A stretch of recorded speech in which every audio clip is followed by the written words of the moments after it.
नमस्कार, मैं हूं आपके साथ विशाल कालरा। और सोने और चांदी के तेज दाम तो आप जानते ही हैं, उनके रिकॉर्ड जो टूट रहे हैं दामों के वो भी आप जानते हैं। लेकिन अब क्या सोने और चांदी में निवेश खतरनाक होता जा रहा है?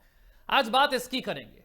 23 जनवरी को एक बार फिर से सोना चांदी अपने ऑल टाइम हाई पर है। India Boolean and jeweller association के मुताबिक सोना 4,300 रुपए बढ़कर 1,55,428 प्रति 10 ग्राम है। साथ ही अगर बात चांदी की करें तो एक ही दिन में 19,249 रुपए बढ़कर कीमत 3,18,960 पर आ गई है। इस पर चर्चा के लिए इन्वेस्टिंग माइंड्स के फाउंडर उत्पल चौधरी हमारे साथ जुड़ रहे हैं, वरिष्ठ पत्रकार भी हैं। उत्पल जी, स्वागत है आपका। आज चर्चा ये नहीं है कि जिस तेजी से दाम दौड़े हैं, रिकॉर्ड बन गए हैं, रिकॉर्ड टूट रहे हैं, अब चर्चा के साथ साथ यह आशंका भी है कि सोने चांदी में निवेश क्या अब खतरनाक होता जा रहा है एक छोटे और आम निवेशक के लिए। एक ही दिन में कल 19,000 रुपए घट गया, आज एक ही दिन में 19,000 रुपए चांदी का दाम बढ़ गया। ऐसे में तो ये कमजोर दिल वालों के लिए बचा नहीं। और इतनी वॉलेटिलिटी, इसके पीछे का जो फैक्टर है सबसे बड़ा वो क्या है कि इतनी तेजी से दाम बढ़ना, फिर इतनी ही तेजी से दाम घटना। सर्टेनिटी नहीं है, कोई भी प्रिडिक्ट नहीं कर सकता इन चीजों को। देखिए, इंटरनेशनल बाजार में जो है ना उस तरीके से घटा बढ़ा नहीं जितना कि अपने यहाँ हुआ। हम्म। अपने यहाँ जो है यहाँ हो गया है सट्टा इस वक्त। क्योंकि जिस तरीके से प्रीमियम में तेज बिक रहा था, मतलब तेज जो है उसमें काफी जबरदस्त रेट था। तो इस ऐसे बाजार से सावधान रहना चाहिए। एक एक्चुअली क्या होता है, जब आप इंटरनेशनल बाजार है वो कॉमिक्स का आप रेट देख लीजिए, उसको आप कैलकुलेट कर लीजिए जो है, जो भी डॉलर से कन्वर्ट करके फिर उसमें 6% आप कस्टम जोड़िए। उसके बाद से 6% कस्टम जोड़ने के बाद फिर देखिए आप अपने एमसीएक्स में कि वहां क्या रेट है। अगर उसमें बहुत ज्यादा फर्क है तो इसका मतलब कि बहुत ज्यादा प्रीमियम पे है वो, और वहां पे तो फिर आम आदमी को बचना चाहिए, कंप्लीटली बचना चाहिए। क्योंकि जिस तरीके से कल गिरावट किया गया ईटीएफ में जो है 24% के आसपास गिरावट हो गई थी, जबकि आप देखें एमसीएक्स में जो है वो सिर्फ 2.89% गिरा था, लेकिन 24% के आसपास सिल्वर के ईटीएफ में गिरावट हो गया। तो ये जो चीज है, चूंकि प्रीमियम पे जो चीजें बिक रही है, चूंकि लोगों को इस तरह से समझ में नहीं आता, वो जाकर खरीद लेते हैं, तो उस चीज को आप ध्यान दीजिए। क्योंकि पहले आप देखिए कि पहले जो कॉमेक्स का जो रेट होता था और वही रेट जो है एमसीएक्स का था कि 3 लाख, मान लीजिए 3,000 था तो 3 लाख, 3,000, 4,000, 5,000, 2,000, 1-2 हजार रुपया ज्यादा होता था। लेकिन इस समय जो फर्क जो है वो 30-30 हजार का हो गया है। तो यहाँ पे सटोरिये जो है बहुत जबरदस्त ढंग से हावी हो गए हैं, शॉर्ट किए हुए हैं लोग सब, और वो पूरा खेल हो रहा है। तो ऐसे बाजार से देखिए, गोल्ड और सिल्वर में कोई गलती नहीं है, कोई आप उसको टाइम नहीं कर सकते। जो खरीदारी जो करने का है वो आदमी को खरीदारी करते रहना चाहिए। लेकिन फिर भी आपको वो देखना पड़ेगा कि आप जिस बाजार में खरीद रहे हो वो इंटरनेशनल बाजार जो है, जो मेन जहां से रेट खुलता है, उस बाजार से कितना महंगा है। महंगा है, चुपचाप बैठ जाइए, आराम कीजिए, उसको रेट को फिर जाकर जो है सेचुरेट होने दीजिए, उस लेवल पे आने दीजिए, उसके बाद खरीदारी कीजिए और धीरे धीरे खरीदारी कीजिए। क्योंकि इस समय जो है चीजें काफी महंगी हो गई है। और एक जो है पूरे देखिए, जनता क्या होता है कि शुरुआत में नहीं खरीदते हैं, जब रेट भागने लगता है और देखने लगते हैं कि इतना भाग गया, इतना भाग गया, 200% भाग गया, उसके बाद से लोग फोमो का शिकार होते हैं। और इस समय फोमो लाइन जबरदस्त है। अगर आप देखें कि $96 से ऊपर जैसे ही गया सिल्वर, वो एक एक्सट्रीम फोमो लाइन हो गया, और ये फोमो लाइन बढ़ता चला जाएगा। और जितना ऊपर जाएगा उतना फोमो लाइन होगा। लोग जो है बेच बाच कर, एफडी वगैरह तोड़ कर, शेयर को बेच कर, वो तमाम चीज कर कर इस बाजार में आएंगे। तो यहाँ आपको संभलना चाहिए। क्या आप भारत के एक आम और छोटे निवेशक से कहेंगे कि कुछ दिन वो आराम ही कर ले, अभी थोड़ा उतार चढ़ाव जो ये खेल चल रहा है उसे चलने दे, और अगर कुछ समय के बाद इसमें कुछ निश्चितता नजर आती है हमें कि हाँ अब इसे प्रिडिक्ट किया जा सकता है, हालांकि किसी भी मार्केट को पूरा प्रिडिक्ट नहीं किया जा सकता, लेकिन कम से कम इतने तेज उतार चढ़ाव किसी भी छोटे आम निवेशक, मैं तो कह रहा हूं बड़े निवेशक के लिए भी बहुत घबराने वाले हैं, उससे समझ में नहीं आएगा कि हो क्या रहा है। बिल्कुल, मतलब आपको जो भी करना है कि खरीद बेच तो आदमी को जो है इन्वेस्टमेंट जारी रखना चाहिए। जो उसको आप टाइम नहीं कर सकते किसी बाजार को, लेकिन टाइम करने से पहले आपको मार्केट को देखना भी पड़ेगा। क्योंकि आप मान लीजिए कि सपोज कि अगर 5,000 रुपये चल रहा है, ट्राई आउंस चल रहा है, ट्राई आउंस होता है, आउंस और ट्राई आउंस से कंफ्यूज ना हो जनता। क्योंकि आउंस जो है वो 28 ग्राम का होता है, और ट्राई आउंस जो है वो 31.1100 करके होता है, उतने ग्राम का होता है। तो आपको उस तरीके से कन्वर्ट करना है, कैलकुलेटर गूगल कीजिएगा और उसको कैलकुलेट करके रेट को प्लस आप उसमें 6% जोड़ दीजिए। जो है जो कस्टम ड्यूटी जो इस समय 6% के आसपास है, पहले 12.5% था, 12% के ऊपर था, उसको घटाया गया है। तो उसको जोड़ने के बाद रेट को देख लीजिए और रेट को देख कर काम कीजिए, ब्लाइंडली काम मत कीजिए। इस समय जो आंख मूंदा और कर लिया और इसका फायदा उठा रहा है, इसमें देखिए ट्रंप कितना की बदमाशी नीतियों का कर रहे हैं ये कितना बड़ा लोग। रोल है? क्योंकि ज्यादातर लोग मान रहे हैं कि ये सोने चांदी का जो खेल बिगड़ा है एक तरीके से अब, क्योंकि आम लोगों की रीत से ये बाहर हो गया है, इस पे ट्रंप की नीतियों का बहुत बड़ा रोल है। ट्रंप ने पूरे दुनिया को इस तरीके से हिला दिया है कि सोने और चांदी के दाम अब बढ़ने ही बढ़ने हैं, क्योंकि शेयर मार्केट से लोगों का भरोसा उठेगा। जिस तरीके से वो टैरिफ लगाते हैं, कभी किसी देश पर कब्जा कर लेते हैं, कभी किसी को नई धमकी दे देते हैं, जो पुराना परंपरागत तरीका व्यापार का था, ट्रेड का था दुनिया में, वो बहुत बुरे तरीके से डिसरप्ट हो रहा है। और जितनी डिसरप्शन बढ़ेगी, जितना डर बढ़ेगा, उतना ही सोने चांदी का रेट भी बढ़ेगा। तो ट्रंप का बहुत बड़ा रोल है सोने चांदी के दाम बढ़ाने में। बिल्कुल, देखिए सोना की कहानी अलग है, चांदी की कहानी अलग है, लेकिन जो गोल्ड जो है उसमें ट्रम्प का बहुत बड़ा योगदान है। क्योंकि गोल्ड जो है दो चीजों से जो है रिफ्लेक्ट होता है। एक तो होता है जियो पॉलिटिकल सिचुएशन और दूसरा होता है कि इकोनॉमी कंडीशन। लेकिन यहाँ इकोनॉमी कंडीशन ज्यादा अहम रोल है, क्योंकि अमेरिका का जो इकोनॉमी है वो ठीक नहीं है। उसका डॉलर इंडेक्स जो है काफी कमजोर हो गया है। अगर आप उसको देखिए, एक साल में 10% से ज्यादा गिर गया है, एक महीने में 1% से ज्यादा गिर गया है। उसका बॉन्ड का बाजार पूरी तरीके से हिला हुआ है। पूरी दुनिया जो है वहां बॉन्ड बेचना चाह रही है। यूरोप की कंट्री पे जिस तरीके से वो धमका रहा है, जो ग्रीनलैंड को, हालांकि वो पीछे गया, बैकफुट पे गया, इन लोगों ने कहा कि हम अपना आपका बॉन्ड बेच देंगे। तो बॉन्ड का बाजार जो है उसका टूटता हुआ बाजार है, और वो उसको बेचकर जो है लोग क्या करेंगे, उस पैसे को जो है वो गोल्ड खरीदेंगे, क्योंकि अपना फॉरेक्स को तो मजबूत करना है। पहले डॉलर करता था, तो डॉलर की जगह गोल्ड वो जगह ले रहा है।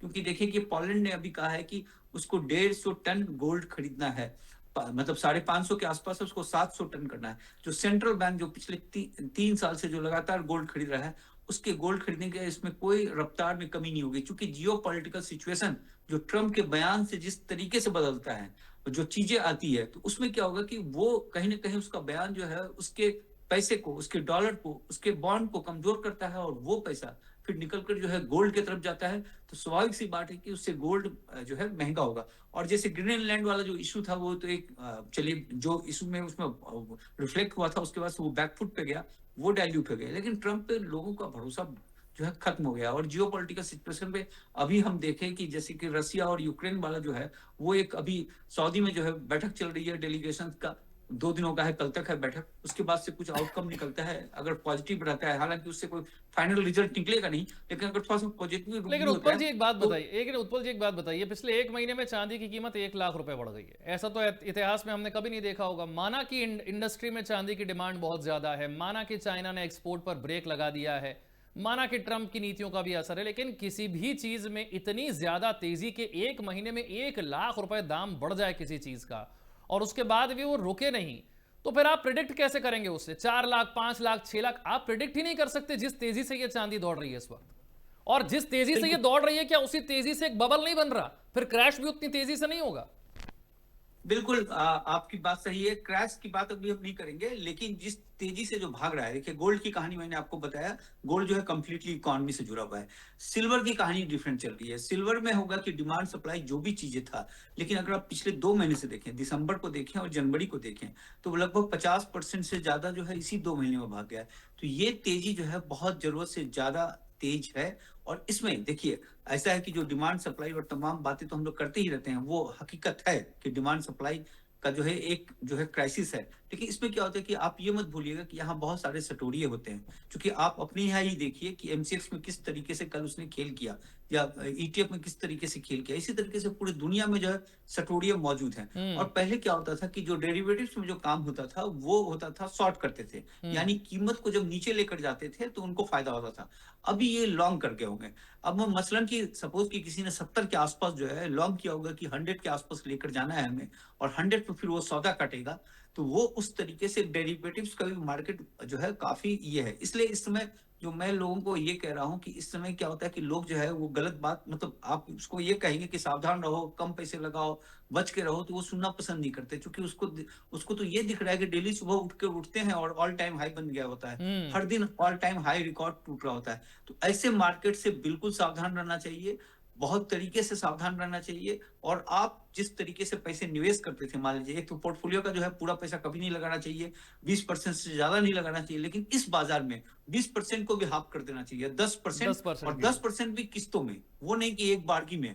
तो ये मार्केट जो है, चूंकि देखिए मार्केट है, मार्केट का रुख मैं देखिए एक बार इस एक और चीज इसमें जोड़ रहा हूं। मैं बिल्कुल मानता हूं कि आप किसी भी चीज को प्रिडिक्ट नहीं कर सकते, कोई यहां पर अंतर्यामी नहीं है, कोई ज्योतिष नहीं है, लेकिन फिर भी जिस तरीके का ये ट्रेंड चल रहा है, क्या आप बता सकते हैं कि चांदी कहां तक जा सकती है? क्योंकि इसकी तो कोई अपर लिमिट नजर आ ही नहीं रही है। देखिए, अब इसको तो कहना बड़ा मुश्किल है। जो एक चीज जो कप एंड हैंडल पैटर्न से जो हम लोग देख रहे थे, वो $96 था, जो कि सॉलिड था, वो हो गया, वो चीज खत्म। अब इसके बाद से फिबोनाची कह रहा है कि 106। अब 106 देखते हैं, तो है लग ही रहा है कि आ ही जाएगा जैसा। लेकिन उसके साथ साथ वो कह रहे हैं कि बहुत जबरदस्त फोमो लाइन होगा, जिसमें जो है आम जनता आएगी, जो है जो हम कह रहे थे, जो कभी दुनिया जेवर के बारे में या सोना या सिल्वर पे कभी इन्वेस्ट नहीं करता था, वो लोग भी आएंगे यहाँ पे इस बाजार में। तो वो चीज तो है। अब इसमें अलग अलग अब नंबर आने लगे हैं, क्योंकि इसमें जो है अभी जो बैंक ऑफ अमेरिका है, उनके तरफ से जो उसके मेटल के जो रिसर्च के जो हेड है, वो $170 बोलने लगे हैं। तो ये सब चीजें हैं। अब इसमें नए नए आंकड़े आते रहेंगे, लेकिन स्वाभाविक सी बात है कि यहाँ पे डिमांड सप्लाई के साथ साथ जो सटोरिये हैं, वो भी बहुत बुरी तरीके से हावी है। सटोरिये कभी नहीं ऐसा होता है कि वो छोड़ देते हैं, वो मौका की तलाश में रहते हैं। लेकिन इसमें जो है वही होता है कि आपको सावधानी रखना पड़ेगा, लोभ में ना पड़े। तो आप बच बच कर फूक फूक कर कदम उठाइए, क्योंकि मार्केट को कोई टाइम नहीं कर सकता। पता अच्छा नहीं उत्पल जी, सटोरिये एक कहाँ बहुत से अटैक कमाल किए की होंगे। बात सोशल मीडिया पर चल रही है और अब लोग ये सवाल पूछने लगे हैं, सोने चांदी के अलावा जिस तरीके से आप निवेश कर रहे हैं, पिछले कुछ वर्षों में हमें सिखाया गया म्यूचुअल फंड सही है, और ये सही सही के चक्कर में भारत के लोगों ने बहुत बड़े पैमाने पर म्यूचुअल फंड में निवेश करना शुरू कर दिया। इसके बाद फिर यह सवाल आया कि क्या भारत में उतनी तेज गति से कंपनियां ग्रो कर रही हैं जितनी तेजी से हम एसआईपी कर रहे हैं, जितना तेजी से हम म्यूचुअल फंड में पैसा डाल रहे हैं? लोगों के मन में प्रश्न इसलिए आया क्योंकि एफआईआई जो है, फॉरेन इंस्टीट्यूशनल इन्वेस्टर्स जो है, वो तो भारत के मार्केट से हजारों करोड़ रुपया खींच कर ले जा रहे हैं।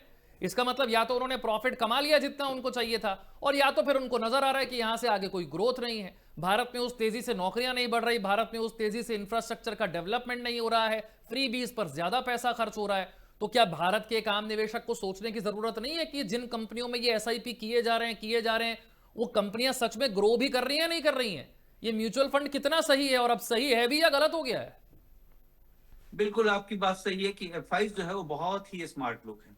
और ये जो है यहाँ जो अपने यहाँ लू फॉल्स है, उसका बहुत जबरदस्त फायदा उठाते हैं वो लोग। उसका जो इन्वेस्टमेंट था सिर्फ 12 लाख करोड़ का है टोटल, 92 से जो इन्वेस्ट कर रहे हैं उतना ही है, और वो 6 से 7 टाइम्स बढ़ चुका है अब तक। तो वो क्या करते हैं, अपना प्रॉफिट काटते हैं। अब देखिए वो लोग किस तरीके से करते हैं, इसको समझने की कोशिश कीजिएगा। क्योंकि पहले इन लोगों का एक्सपोजर जो है, ये जो है आपको लार्ज कैप और स्मॉल कैप, तो लार्ज कैप में ये जो है 66% खरीदते हैं, बाकी 33% ये लार्ज स्मॉल कैप और मिड कैप में खरीदते थे। और यहाँ क्या हुआ कि 2020 में एक नियम चेंज किया गया, उसमें स्मॉल कैप मिड कैप की तरफ ध्यान नहीं दिया जा रहा था, तो वहां नियम चेंज कर दिया गया और कर दिया गया कि 33% के आसपास जो है तीनों में इन्वेस्ट होगा। तो क्या होता है कि जब लार्ज कैप में हमारे यहाँ से जो म्यूचुअल फंड में पैसा देते हैं, वो 33% जो है वो लार्ज कैप में खरीदा जाता है, बाकी जो है स्मॉल कैप और मिड कैप में खरीदा जाता है। तो एक बड़ा पैसा जब मिड कैप स्मॉल कैप में आया, तो स्मॉल कैप मिड कैप बहुत जरूरत से ज्यादा भाग गया, बहुत हाई पी पे चला गया, नो डाउट। दूसरा, लार्ज कैप जो है उस तरीके से नहीं भागा, उस तरीके से पैसे गए नहीं। अब क्या होता था कि जो एफआईज जब बिकवाली करता है, तो एफआई जब बिकवाली करता है तो लार्ज कैप में करता है। जो लार्ज कैप क्या होता है कि जो आपका इंडेक्स हो गया, निफ्टी हो गया, सेंसेक्स हो गया, उसमें 30 शेयर 50 शेयर जो उसके हैं, तो वो जब गिरता है तेज, तो उसके डर से स्मॉल कैप और मिड कैप में बिकवाली आ जाती है। तो वो एक बड़ा जबरदस्त जो है स्ट्रक्चर जो है डिफॉल्ट है, इसको ठीक करने की बात है। दूसरा, अब इन लोगों ने एक स्ट्रेटजी अपनाया है कि ये क्या करते हैं कि जो है पुराने जो शेयर्स रखे हुए हैं उसको बेचा, वो पैसे निकाला, और उसके बाद से क्यूआईपी और जो है इसके जरिए जो है वो आ जाते हैं आईपीओ के बाजार में, जो है प्राइमरी मार्केट में आ जाते हैं ये पूरी तरीके से। और प्राइमरी मार्केट में पैसा जमकर झोंकते हैं, उसके वजह से प्राइमरी मार्केट में जबरदस्त आग लगता है। आईपीओ में लोग जमकर लगाते हैं, पैसा भागता है, और उसके बाद से इनका लॉक इन पीरियड जैसे ही खत्म होता है, उसके बाद से ये धड़ाधड़ बेच के वहां से प्रॉफिट काट लेते हैं। तो एक दूसरा स्ट्रेटजी इन लोगों ने अपनाया है। लेकिन यहाँ पे क्या है कि जो बजट है, और बजट के समय जो लॉन्ग टर्म कैपिटल गेन जो लगा हुआ है, वो जो है अगर उसको आप कम नहीं करते हैं, उसमें कुछ आप उस तरीके से नहीं करते हैं, तो ये एफआईज के लिए अट्रैक्टिव मार्केट रहा नहीं। और इसी तरीके से वो चालाकी से कमाता रहेगा, क्योंकि एक तो है कि उनको जो है नहीं लॉन्ग टर्म में जो अट्रैक्टिव है उनको मार्केट टैक्स क्यों नहीं देना। नहीं नहीं मेरा मेरा सवाल ये है कि अगर एफआईआई के लिए अट्रैक्टिव मार्केट नहीं है तो भारत के काम निवेशक के लिए मार्केट अट्रैक्टिव है क्या उसको बिना सोचे समझे अपना एसआईपी जारी रखना चाहिए प्रश्न ये भी है बिल्कुल, ये चीज उनको पूछना चाहिए कि भैया जिस तरीके से एफआई जो बेच रहा है उसमें हमारा क्या होगा, क्योंकि आप ये देखिए कि पिछले वो 4-5 साल से बेच रहा है और 10 लाख करोड़ का शेयर बेच चुका है एफआई जो है। और जो है डीआईज जो जो सिप कर रहे हैं, जो जनता जो कर रही है, वो लगभग 21 लाख करोड़ का खरीद किया है। लेकिन आप अगर एक तरीके से देखें तो मार्केट कुछ नहीं भागा है। अगर आप पिछले 1 साल 1.5 साल से देखें, आप पैसा दिए जा रहे हैं और मार्केट में कोई धड़कन नहीं हो रहा है, हम्म क्योंकि आप का जो प्रॉफिट है वो एक तरीके से जो है बड़ा स्मार्टली जो है वो एफआईज काट कर निकाल कर लेकर चला जा रहा है। ये बहुत और इंपॉर्टेंट एफआईज बात है इसे के फिर पास से जो हम कह रहे समझाइए थे, ये इसे फिर से समझाइए आम लोगों के लिए बहुत जरूरी है आपका प्रॉफिट एफआईआई लेकर चला जा रहा है बिल्कुल वो आपके बाजार को जो कि देखिए, आप ये सोचिए कि वो बेचता है जो है, आप डेली का देखिएगा, वो बेचता है 2000 करोड़ और डीआई खरीदता है 4000 करोड़, लेकिन मार्केट गिरा रहता है। मार्केट गिरा ही रहता है मार्केट गिरा हाँ मार्केट गिरा रहता है। और मार्केट अगर चढ़ता भी है जिस दिन, उस दिन उसकी खरीदारी है। मान लीजिए कि सपोज कि उसने निफ्टी के 50 शेयर्स पे कम बेचा, निफ्टी का 50 शेयर्स, सेंसेक्स का भी 30 शेयर्स ऑलमोस्ट आ गया उसमें, तो उस पे उसने कम बिकवाली किया, तो मार्केट गिरा नहीं, बाकी जगह उसने बेच दिया, ठीक, वहां से प्रॉफिट कर लिया, तो आपको लगा कि मार्केट पॉजिटिव है जो है। और दूसरे दिन क्या किया उसने, आप देखिएगा कि कभी कभी 600 करोड़ बेचते हैं और मार्केट धड़ाम से गिर जाता है, तो वो क्या करते हैं कि उस शेयर्स को बेच देते हैं। तो बड़ा जबरदस्त ढंग से, जो मैंने आपको बताया कि एक बड़ा जबरदस्त जो है फॉल्ट है हमारे पूरे नहीं जो पर है इस उत्पल जी अब सिस्टम मेरा में। प्रश्न ये है कि हम ज्यादातर छोटे निवेशक जो हैं या जो मिडिल क्लास लोग हैं वो एफडी में उनका इंटरेस्ट कम हुआ कि भाई वहां तो कुछ मिलता नहीं है कहाँ निवेश का कौन सा इंस्ट्रूमेंट पकड़े तो ज्यादातर लोगों ने म्यूचुअल फंड पकड़ लिया फिर सरकार ने भी प्रमोट किया कि साहब म्यूचुअल फंड सही है अब आज की तारीख में जो म्यूचुअल फंड में पैसे लगाया जा रहा है उसको क्या सोचना चाहिए उससे निकलना है रुकना है दिमाग लगाना है क्या करना है उसे लेकिन वही चीज मैं कह रहा था कि ये चीजें जो हो रहा है ना, ये क्या होता है कि छोटे समय में आपको नुकसान कर देगा। जब आपका होराइजन 1 साल का है, 2 साल का है, आप वो सोचकर जब आ रहे हो तो ये आपको मिल नहीं रहा है। लेकिन ये क्या होता है कि जब लंबा समय होता है, 5 साल 10 साल का जब समय आप लेते हैं, तो वो कहानियां बराबर हो जाती है। फिर वो क्या होता है कि 10 साल में कंपाउंडिंग का जादू इतना जबरदस्त हो जाता है कि ये जो एफआई और डीआई का जो भी नहीं खेल नहीं चल उत्पल रहा जी है। मैं कंपाउंडिंग से बिल्कुल वाकिफ हूं मैं वो मेरा सवाल ये है कि क्या जितना पैसा हम अपनी कंपनियों में झोंक रहे हैं वो कंपनियां क्या उतनी ग्रो भी कर रही हैं या सिर्फ क्योंकि हमें सिखा दिया गया है कि म्यूचुअल फंड में इन्वेस्ट कीजिए तो हम इन्वेस्ट किए चले जा रहे हैं क्या वो कंपनियां उतना निवेश कर रही हैं उतना एक्सपैंड कर रही हैं उतना इंफ्रास्ट्रक्चर बढ़ा रही हैं उतनी नौकरियां दे रही हैं कि वो बढ़ती रह सकें नहीं नहीं, कंपनी जैसे जो लार्ज कैप जो है, लार्ज कैप में कोई दिक्कत है ही नहीं। जो मेन जो हो जाता है स्मॉल कैप वाले शेयर्स में, खासकर मिड कैप भी ठीक ठाक है, लेकिन स्मॉल कैप शेयर्स में जो पैसे पंप होते हैं, बहुत जबरदस्त ढंग से जो पैसा पंप होता है, उस कंपनी को जरूर देखना चाहिए। वो मतलब अपने जो फंड लगा रहे हैं जहां, वो जरूर पूछना चाहिए भैया कि आपका पूछने का अधिकार है कि हम जिस पैसे में जो ले आप जहां लगा रहे हैं, क्या वाकई में उसका अधिकार है, वो उस तरीके का है। देखिए ये बात तो है ही है जेन्युइन आपकी, क्योंकि जो पैसा पंप हो रहा है और उसका उसका रिटर्न उस तरीके से नहीं आ रहा है, वो कंपनी उस तरीके से अगर नहीं कमा रही है, तो वो तो संदर्भ है। लेकिन लोग क्या करते हैं, वो ज्यादातर जो है स्मॉल कैप के चक्कर में ज्यादा रहते हैं। वो ये लोगों का भी फॉल्ट है। अगर आप लार्ज कैप में अगर आप कहें, तो लार्ज कैप में जो इतना बड़ा उनका जो है पेट होता है कि वो चीजें जो है कंज्यूम हो जाता है। अच्छा एक लेकिन सवाल मेरा स्मॉल डॉलर कैप, और रुपए को लेकर भी है जिस तेजी से सोना चांदी आगे बढ़ रहा है उसी तेजी से रुपया भी आपका जो है वो गिरता चला जा रहा है वो सेंचुरी मारने के बहुत नजदीक आ गया 92 के लेवल पर आ गया है अब इसका कारण बहुत सारे लोग समझते भी हैं लेकिन इससे नुकसान आपको क्या हो रहा है और क्या ये लगातार गिरते चले जाना रुपये का ये भारत के लिए कोई संकट है या फिर जैसा कह दिया गया है कि अब ये मार्केट के हवाले है जैसे जियोपॉलिटिकल कारण चलते हैं जैसे दुनिया में ट्रेड हो रहा है जैसे दुनिया में बाकी चीजें चल रही हैं रुपया अपने आप अपने लेवल को मेंटेन करके चलता रहता है उसमें हम कुछ नहीं कर सकते ऐसा है देखिए रुपया जो कमजोर हो रहा है उसमें 3-4 रीजन है। एक तो जो एफआई बेच रहा है और जो पैसे निकाल रहा है, वो एक पहला रीजन है। दूसरा, आपका मतलब उसको पहला नहीं कहिए, मतलब वन ऑफ द रीजन है। दूसरा, जो आप तेल जो खरीद रहे हैं, हालांकि तेल अभी थोड़ा सस्ता है और रसिया से अप्रूवल में भी खरीद रहे थे, जो भी चीजें हैं, लेकिन वो तेल भी एक रीजन है जो कि हमारा रुपया कमजोर हो रहा है। और तीसरा, जो गोल्ड और सिल्वर जिस तरीके से तेजी से खरीदी जा रही है, वो भी एक बड़ा रीजन है, क्योंकि वो उसमें हमें डॉलर में पे करना पड़ता है। तो वो फैक्टर है कि इसके कारण जो है हमारा रुपया कमजोर हो रहा है। तो वो स्वाभाविक सी बात है कि जो हमारी चीजें यहाँ जो जाएंगी वहां वो सस्ती हो जाएंगी, जो वहां से चीजें आएंगी वो महंगी होगी। तो इसका ये फर्क तो पड़ता है। लेकिन इसमें जो मेन जो फर्क पड़ रहा है, अगर आप अपने पॉइंट ऑफ व्यू से कहें, अपनी इकोनॉमी के हिसाब से, तो उसमें बहुत ज्यादा उस तरीके का इम्पैक्ट नहीं है।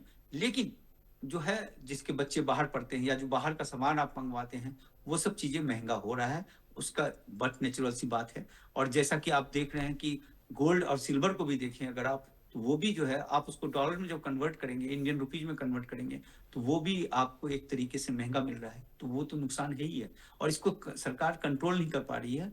इसमें जो है इसने जो है बहुत सारे जो है बॉन्ड भी बेचे हैं, इसने अमेरिकन बॉन्ड बेचा है और तमाम चीज बेचा है। ये टाइम टू टाइम डॉलर भी बेचता रहता है, लेकिन ये आउट ऑफ कंट्रोल होता जा रहा है। अब इसको देखना है। इसमें एक ही वजह हो सकता है कि यहाँ पे एफडीआई बढ़े, लोग पैसे लेकर आए, एफआई जो फ्लो आउटफ्लो है उसको रोक पाए, तब हमारा रुपया मजबूत होगा डॉलर की तुलना में। बहुत बहुत शुक्रिया उत्पल जी हमारे साथ एक बार फिर जुड़ने के लिए और इतने महत्वपूर्ण विषय पर चर्चा के लिए। बहुत शुक्रिया आपका। छोटा सा ब्रेक।